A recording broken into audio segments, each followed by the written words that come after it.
Good afternoon. On behalf of Drexel University Dornsife School of Public Health, I would like to welcome you to today's welcoming ceremony and pinning. This ceremony is a long-standing tradition since our school's founding in 1996, and our opportunity to welcome new students, staff, and faculty to Dornsife School of Public Health at the start of each academic year. Today's program includes a pinning ceremony that was first instituted at the school 23 years ago by our first dean, Dr. Jonathan Mann. Dr. Jonathan Mann was a humanitarian, advocate, and visionary who highlighted the intersection of health and human rights. Incoming students and new staff and faculty will receive the School of Public Health pin as a reflection of our school's commitment to social justice, our vision of health as a human right, and an important step that formally welcomes all new students into the field of public health. Following the presentation of pins, our student government organization officers will lead everyone in the pledge, reciting the preamble to the Universal Declaration of Human Rights adopted in 1948 by the General Assembly of the United Nations. At this time, it is my pleasure to introduce you to our Dean for the Dornsife School of Public Health, Dr. Ana Diaz-Rue, for her opening remarks.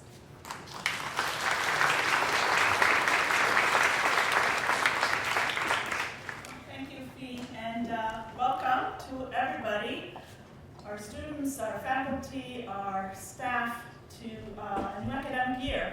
It's always exciting to start a new year. I was remembering when I started my graduate education in public health, my MPH, this was a long time ago. This was 29 years ago, but I was only 12, so I was very precocious. 29 years ago, oh my God, I can't believe it. But I was trying to remember how I felt and how it was for me when I started. I trained as a doctor in Argentina, in Buenos Aires. I just finished working in a very big children's hospital in Buenos Aires, and as part of that, I had realized, how there were all these things happening outside of the world of healthcare that were affecting all the patients that I saw, and that there was so much to do that I couldn't do as a doctor. And so that's how I became interested in public health. And at the time, there really weren't many opportunities in Argentina to study public health, and so I ended up coming to the U.S. And as I look back on my first year, my MPH year in particular, it was a whole world opening up to me that I wasn't aware of. It was like fireworks all over the place. So I just have this very strong sense of joy and excitement at all the interesting stuff that there was to learn about. So I hope you feel a little bit of that too, or that you will feel as you get into the program. Because for me, it was changed everything I did afterwards, the time I spent as a graduate student in public health. And I jumped around from one department to another because I was interested in a lot of different things. And so this brings me to a few pieces of advice I have for you as you start off. And this first one is related to my jumping around from department to department. No one really knew what department I was in because I was constantly changing. I don't advise you to do that necessarily, but the first is to be open to new things, to go to things that you wouldn't otherwise have thought that you might be interested in. And especially come to the seminars and the speakers that we have. Take advantage of the opportunity to be exposed to new things that you might think, hey, I'm not interested in statistics at all. This talk is about statistics. There's no way I'm going. Well, go, because maybe you'll realize that you are interested in statistics. Or maybe the opposite is true. Maybe you think you're a quantitative person and there's a talk on the history of public health and you say, I'm not interested in that. But then you go and you realize that that's where your vocation is. Or actually you realize that even if you're interested in statistics, hearing about the history helps you understand the statistics better. So be open to things, take advantage of all the opportunities that being in a university gives you, because it's a once-in-a-lifetime opportunity. The other piece of advice that I have is to ask questions all the time. person to put up their hand to ask a question. Ask questions all the time. No question is silly. No question is unnecessary. Ask questions. It will enrich your experience. It will enrich the experience of others around you. The third piece is be patient because it will take a while. Sometimes you'll learn about different pieces and sometimes you'll feel that they don't really fit together. And then later on, it'll all click together and you'll see the whole picture. And sometimes you have to tolerate a little bit of ambiguity in things. Well, I'm not sure. Yeah, people explain confidence intervals in very different ways. What does that mean? Well, it tells you something about hearing different ways of explaining the same thing. And this is very much related, of course, to listening to different points of view and different opinions. And last but not least, read everything you can get your hands on. Read and think. I think one of the most valuable things that I did when I was in school was read all over the place. And that made all the difference as well for me in terms of the things I was able to do later. So those are my four pieces of advice. I'm always happy to meet or talk to students. I still work with students as much as I can, so please do reach out at any point. My door is open. And with that, I want to turn to introducing our speaker for today, because today, as part of this ceremony, we always have the pleasure of hearing a public health leader reflect on how they see public health, how they see their career, and it's always inspiring. So I'm sure you'll enjoy it. Today we're very fortunate to have as our speaker Cheryl Bettigold. Dr. Bettigold is the director of Get Healthy Philly, which is the Division of Chronic Disease and Injury Prevention of the Philadelphia Department of Public Health. She trained as a physician. She's a board-certified family physician and previously served as the Chief Medical Officer of Complete Care Health Network, which is a federally qualified community migrant health center in southern New Jersey. And she was also a family physician and clinical director with Philadelphia City Health Centers, where she actually saw patients for many years. But now she is with the health department, leading a number of very, very important initiatives as part of the Philadelphia Department of Public Health. And her current work focuses on achieving health justice through policy, systems, and environmental approaches to the major drivers of poor health in Philadelphia. That, to me, is a definition of public health, if there ever is one. And just on a personal note, for me, it's been such a pleasure to be able to interact with Cheryl. We are so fortunate to be able to partner with the Department of Public Health in so many ways here at the school.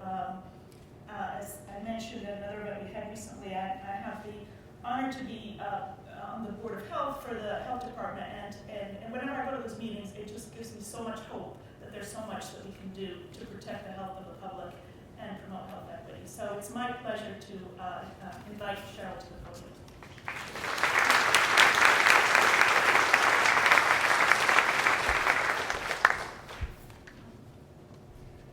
So good afternoon. It is a real honor and a privilege to be with all of you today. And I know speakers always say that, but I really feel that very intensely looking out at all of you. And to be with you as you take your first steps on your public health journeys, wherever they're going to take you. In a few minutes, we will all recite together the preamble to the Universal Declaration of Human Rights, which states in part that recognition of the inherent dignity and of the equal and inalienable rights of all members of the human family is the foundation of freedom, justice, and peace in the world. But as we read these words, it's too easy to forget that here in Philadelphia and in cities across the country, we see clear evidence every day of the multitude of ways that we as a nation and as a society fail to recognize those equal and inalienable rights. We see children in Philadelphia who miss school because there's some days when they're simply too afraid of the bullets flying outside their homes to force themselves to leave the house. We see neighborhoods in which every store carries ads for tobacco and junk food, and diabetes and smoking seem like a natural legacy from one generation to the next. We see men and women who have had strokes that left them unable to work in their 40s and 50s due to untreated high blood pressure, contributing to the generational cycle of poverty as they lose their prime earning years. And we see countless Philadelphians who die of what have come to be called diseases of despair: substance abuse, alcoholism, and suicide. As a family doctor, I spent more than a decade seeing patients in the city health centers. In that time, I counseled thousands of patients in an effort to help them control chronic conditions like diabetes and hypertension, to help them quit smoking, and to help parents protect their children from what sometimes seemed like an endless cycle of chronic disease and poverty. When I started working at the city health centers, I had 1 and 3-year-old sons, and my third son was born a year later. The babies I looked after at the clinics were much like my own children: bright, happy, active, and engaging. Like my sons, they quickly grew into toddlers and then into school-aged children. And maybe because they reminded me so much of my own sons, I was painfully aware of the differences that started to develop. The toddlers who came in with holes in their teeth from the sugary drinks they sipped, despite my best efforts to talk with their parents about nutrition. The 3rd and 4th graders who started to develop the dark, thickened skin on their necks and under their arms that we call acanthosis nigricans, which is a marker for prediabetes in 3rd and 4th grade.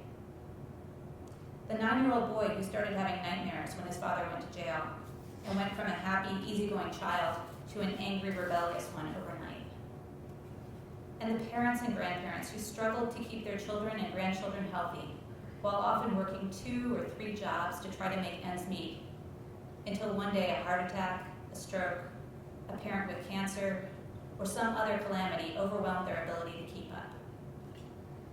When you learn in class about the social determinants of health, I want you to picture these families. I got involved in public health and in advocacy for health justice because I was so angry and so frustrated at a system in which people can work hard every day and yet never have access to the resources they need to be healthy. My patients were mostly good, kind people, doing their best to make a living and raise families in circumstances that sometimes seemed stacked against them. Most worked at occupations that in the pre-ACA era would simply never make them eligible to get health insurance. They lived in neighborhoods in which letting their children play outside or going for a walk after work was too dangerous to consider. Healthy food is expensive and takes time to prepare. And many of my patients were working multiple jobs and taking care of a parent or a sick family member as well, so time was often as scarce a resource as money. We often think and talk about smoking, unhealthy diet, lack of physical activity, and other behavioral determinants of health as bad choices. But we make our choices in the context of our lives. I grew up in a home with non-smokers. I rarely saw tobacco advertising as a kid, and I don't smoke. Can I really take credit for that good decision? Of course, I could have chosen to try cigarettes, maybe in a fit of adolescent rebellion, gotten hooked, and been unable to quit. But the odds were in my favor. But what about the child who grows up in a neighborhood in which 30% of adults smoke? A neighborhood like one we mapped in North Philadelphia, in which that child passes an average of 16 tobacco retailers on the way back and forth to school, and in which secondhand smoke drifts under the door of his apartment at night. When he starts to smoke as a teenager, whose bad decision is that? Clearly, a piece of it belongs to the teenager who chooses to light up. But doesn't a piece of the responsibility also lie with the policymakers who failed to act to protect him? Willpower does not vary by neighborhood, but poor health certainly does. I'm very lucky to have both the opportunity and the responsibility to work with policymakers and community members across the city to figure out how we can change this reality for Philadelphia.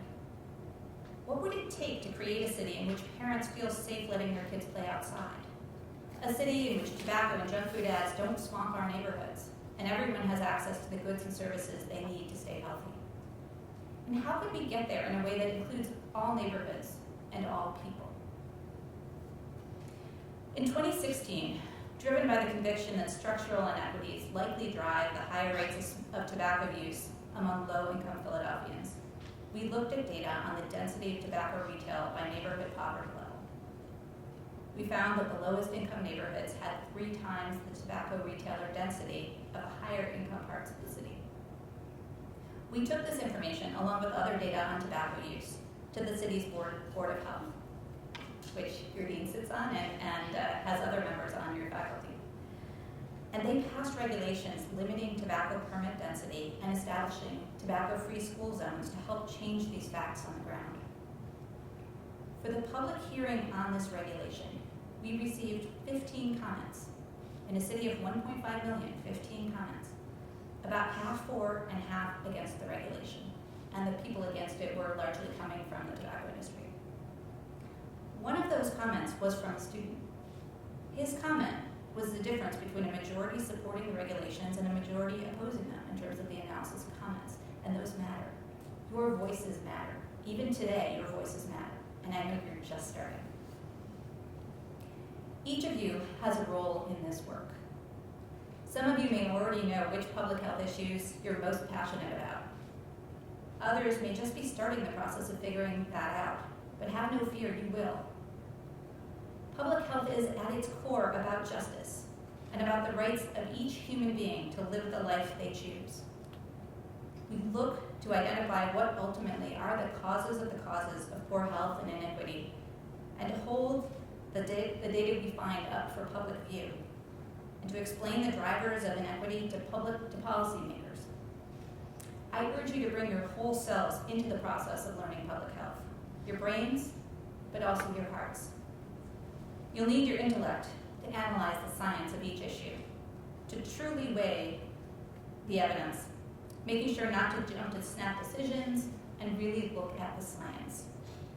Keep asking questions of the data until you are sure you fully understand the problem. Where you don't have the data you need to understand it, figure out how to get it. And sometimes that's going to be hard. Public health will require you to be resourceful, to think outside the box in every way imaginable. But you need your hearts as well. Find it unacceptable that a child's future is determined by the place of his birth or the color of her skin. Find it unconscionable that disparities in health mean that the capability to live the life they want is denied to millions. Find it intolerable that our leaders have the ability to change these facts and fail to act. And then figure out your piece in all this, and don't stop writing and speaking until you make the change that needs to happen. That is public health. Welcome to the team.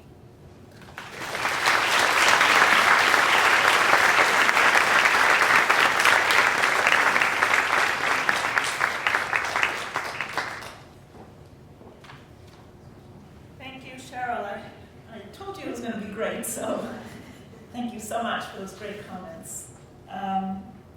So I think now we're going to move on to the next part of our ceremony, which is to present the pins to our new students. The school public health pin was originally designed by our founding dean, Jonathan Mann, and it's evolved over time, of course, as the school has grown and developed. Most recently, when we became Dornsife School of Public Health, our full name was added to the pin. But it's always a very meaningful ceremony for us to be able to pin our students and also our new faculty and staff who are joining us this year. So I would like to ask our department chairs to come to the stage, and please. So let's have a round of applause for our department chairs and faculty. So Leslie McClure, Jerry Fagliano, Jim Bueller, and Phil Massey. And I think we are going to start with our students, our undergrad students, correct? Yes. Would you join us, please, to receive your pin?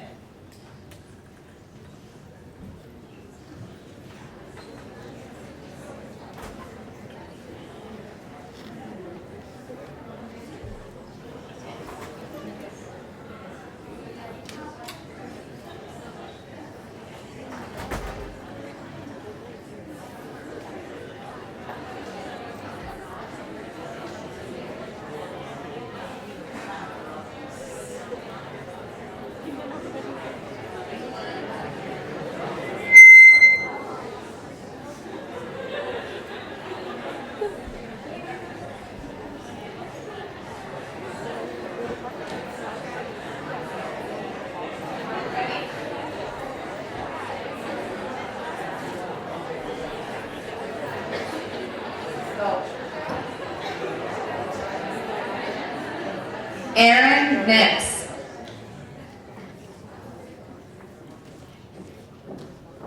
Aria Amaro.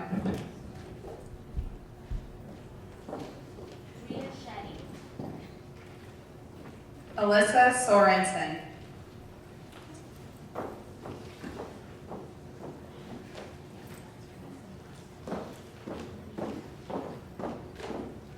Mobolawa Adio. Nahida Tashan.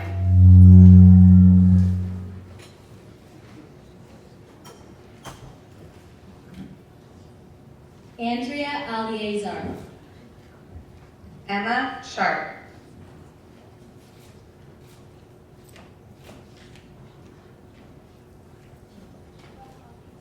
Chamika Ibe.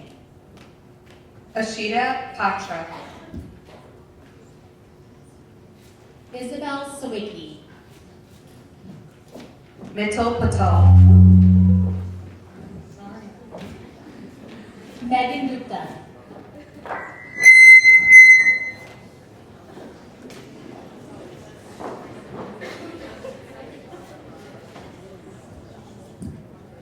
Allison Long. Michaela Barnes.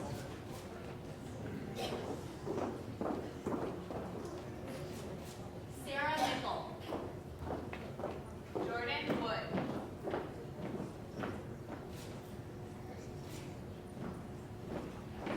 Drexler Ashra. Jennifer Boatmaker. Grace Castle. Maddie Rocket.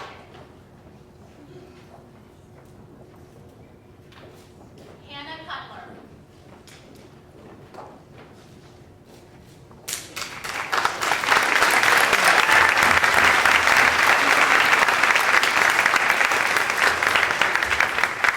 Now we'd like to invite our graduate students to come up, please.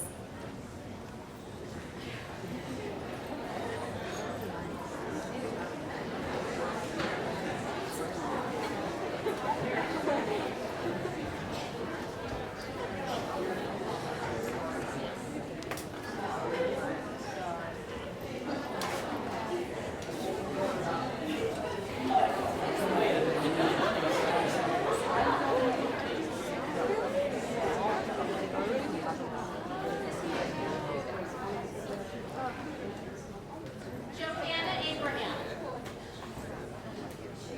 Leah Bakley. Neha Kensel. Parker Parr. Gabrielle Connor. Michelle Goodwin.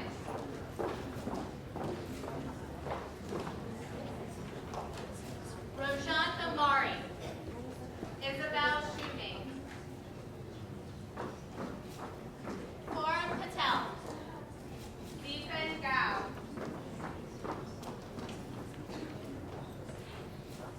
Maria Newberg. Selena Coe.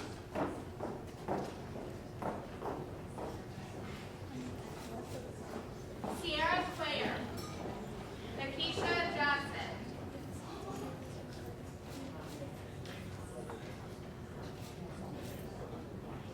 Zuhaib Khalid. Sharifa Buhaney. Gabrielle Mullen. Stephanie Miller. Pooja Patel. Adrian Diogo.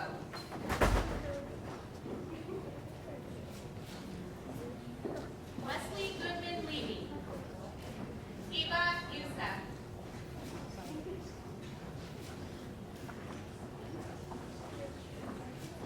Ushni Nagoda. Jacob Ferguson.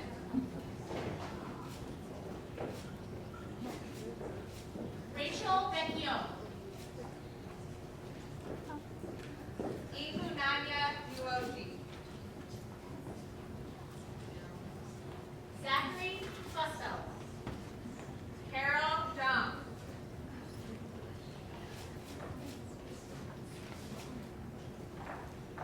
Risiha Trejo. Kevin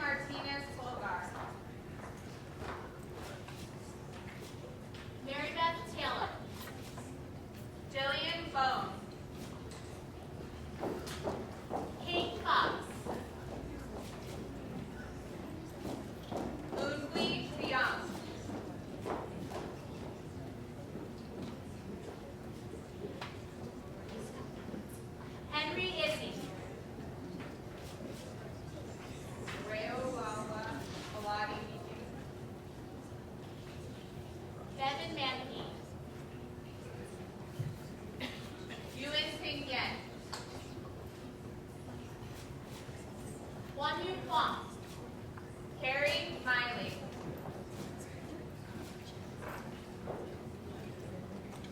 Sandra Nanozi. Hunter Citrin.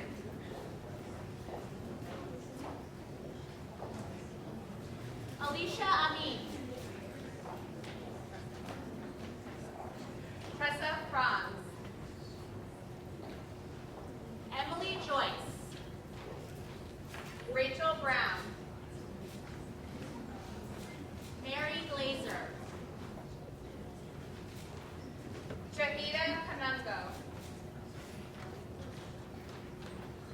Mitali Aralikar. Zuin.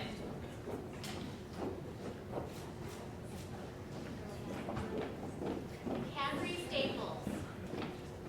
Kara Beck. Jay Budd. Matthew Joy. Sarah Caldwell. Alexandria Regica.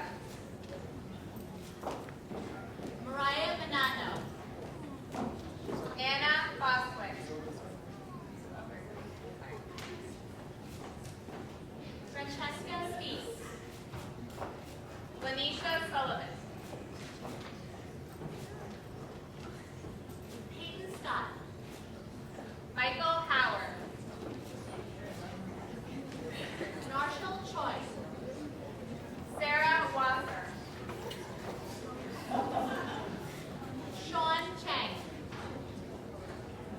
Alexis Koulibaly.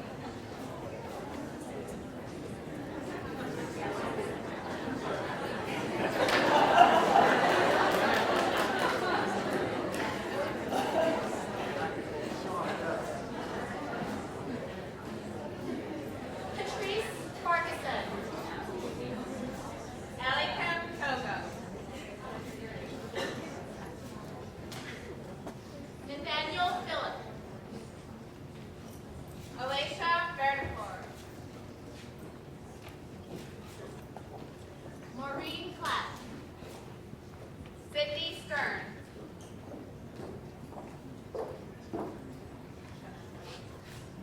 Kelsey Alexovitz. Seth Sweet. Wanda Song. Nahida Muna.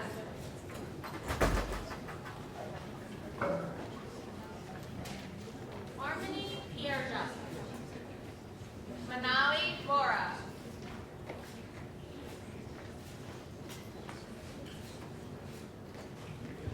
Vara Anusha Bijapu.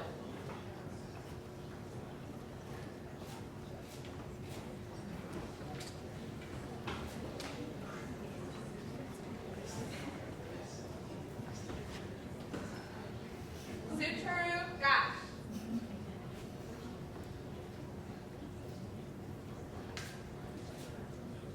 Let's have a round of applause for all of our students.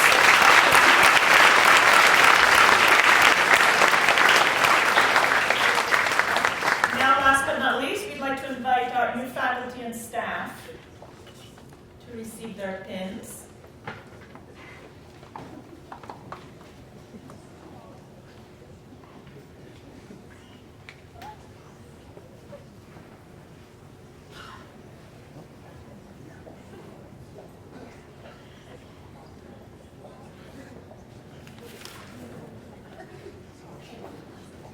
Irene Penn.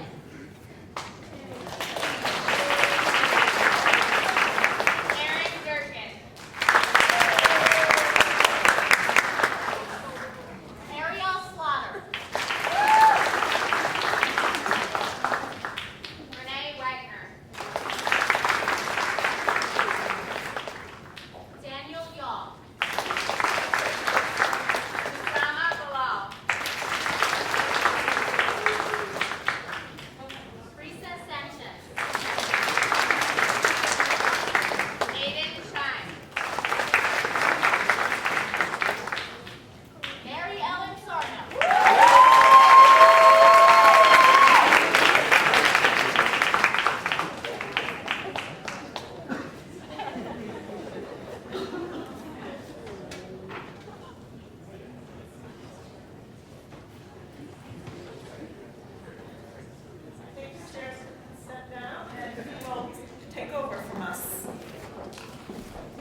to lead us in the pledge.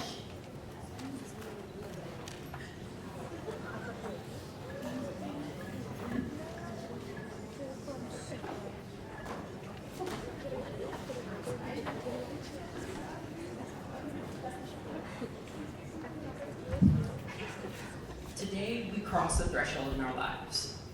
For today, in this ceremony, we publicly enter the field of public health.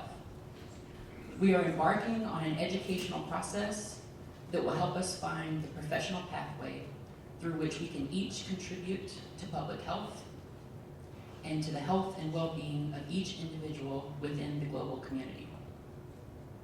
The goal of public health is to assure to all the conditions in which people can be healthy. Our commitment to this goal is made with full awareness of the difficulty and complexity of the challenge which lies before us. For we in public health know that society is the major determinant of health status. Because human well-being, physical, mental, and social, depends so much on societal factors, we must work toward societal transformation. This commitment to social justice is guided by our respect for human rights and for dignity.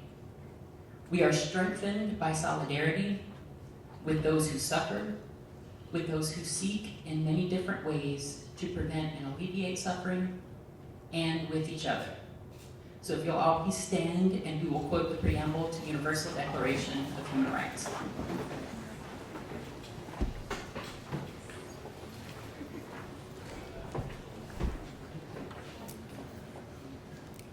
All right, and we'll just all read this together. So let's go.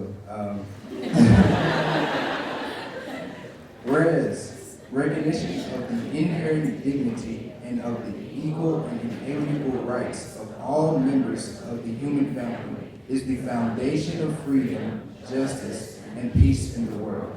Whereas disregard and contempt for human rights have resulted in barbarous acts which have outraged the conscience of mankind, and the advent of a world in which human beings shall enjoy freedom of speech and belief and freedom from fear and want and the highest aspiration of the common people.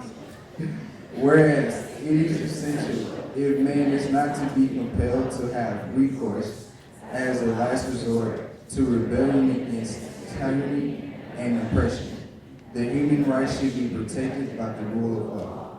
Whereas the people of the United Nations and the Charter reaffirm their faith in fundamental human rights, in the dignity and worth of the human person, and in the equal rights of men and women, and have determined to promote social progress and better standards of life and larger freedom. Whereas member states have pledged themselves to achieve, in cooperation with the United Nations, the promotion of universal respect for and observance of human rights and fundamental freedoms.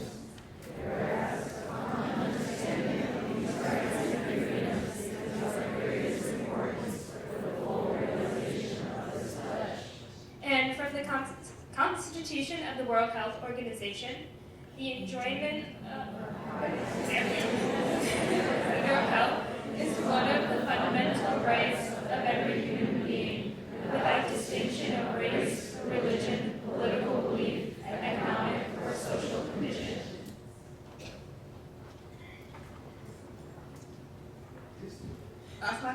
This forms the basis of our concern with health, human rights, and dignity, and therefore to public health. Today we mark and celebrate this next stage in our commitment. Thank you.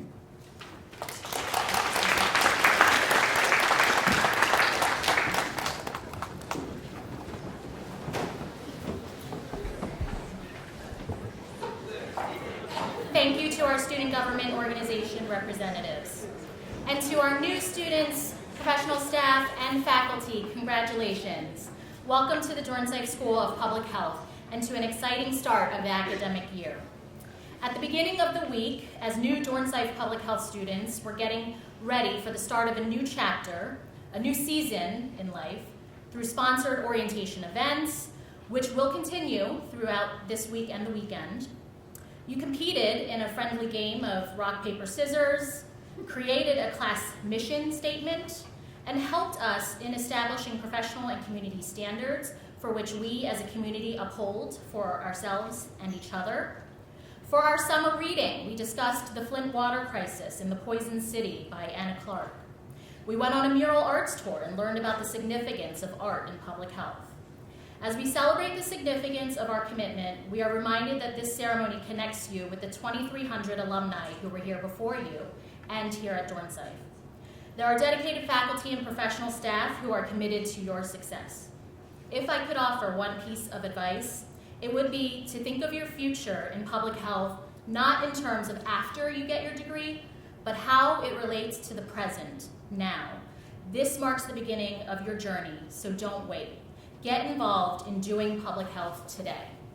Once again, congratulations. We are thrilled to have such a wonderful group of new students and new staff, researchers, and teachers joining us.